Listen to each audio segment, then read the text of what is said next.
Fairfax County released a man accused of strangling a woman after the prosecutor's office cut a plea deal.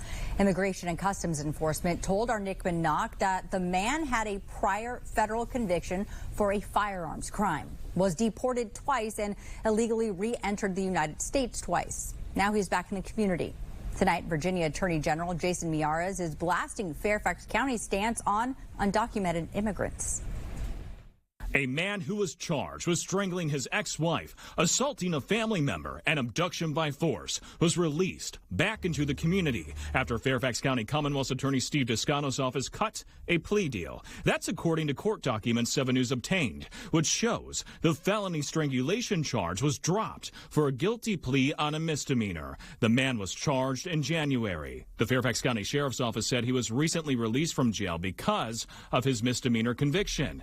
Immigration and Customs Enforcement told me Wilmer Osmani Ramos Giron is in the U.S. illegally, and he's a Guatemalan national. Descano's website says he takes immigration consequences into account when making charging and plea decisions. And wherever possible, Steve will make charging and plea decisions that limit or avoid immigration consequences. Virginia Attorney General Jason Miyares is taking aim at Descano's policies that he says support leniency for illegal immigrants so they can avoid deportation. Think about this. He is willing to treat those that have broken our laws and come here illegally and give them a lenient sentence or plea deal than somebody that's actually a legal citizen of the United States.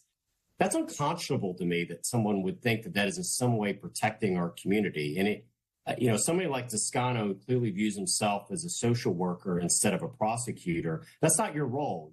Your job as a prosecutor is to vigorously protect your citizens. 7 News also obtained Fairfax County court documents showing Ramos Giron was charged with contributing to a delinquency of a minor and brandishing and pointing a firearm at a woman back in 2019.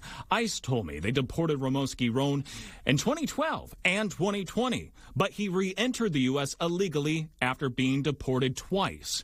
When he was charged in January for strangulation, ICE told me they lodged an immigration detainer against Ramos Giron with the Fairfax County Adult Detention Center. But as 7 News has extensively reported, Sheriff Stacey Kincaid does not release inmates to ICE if ICE issues an immigration detainer. She requires ICE to get a judicial warrant. Nick Minock, 7 News.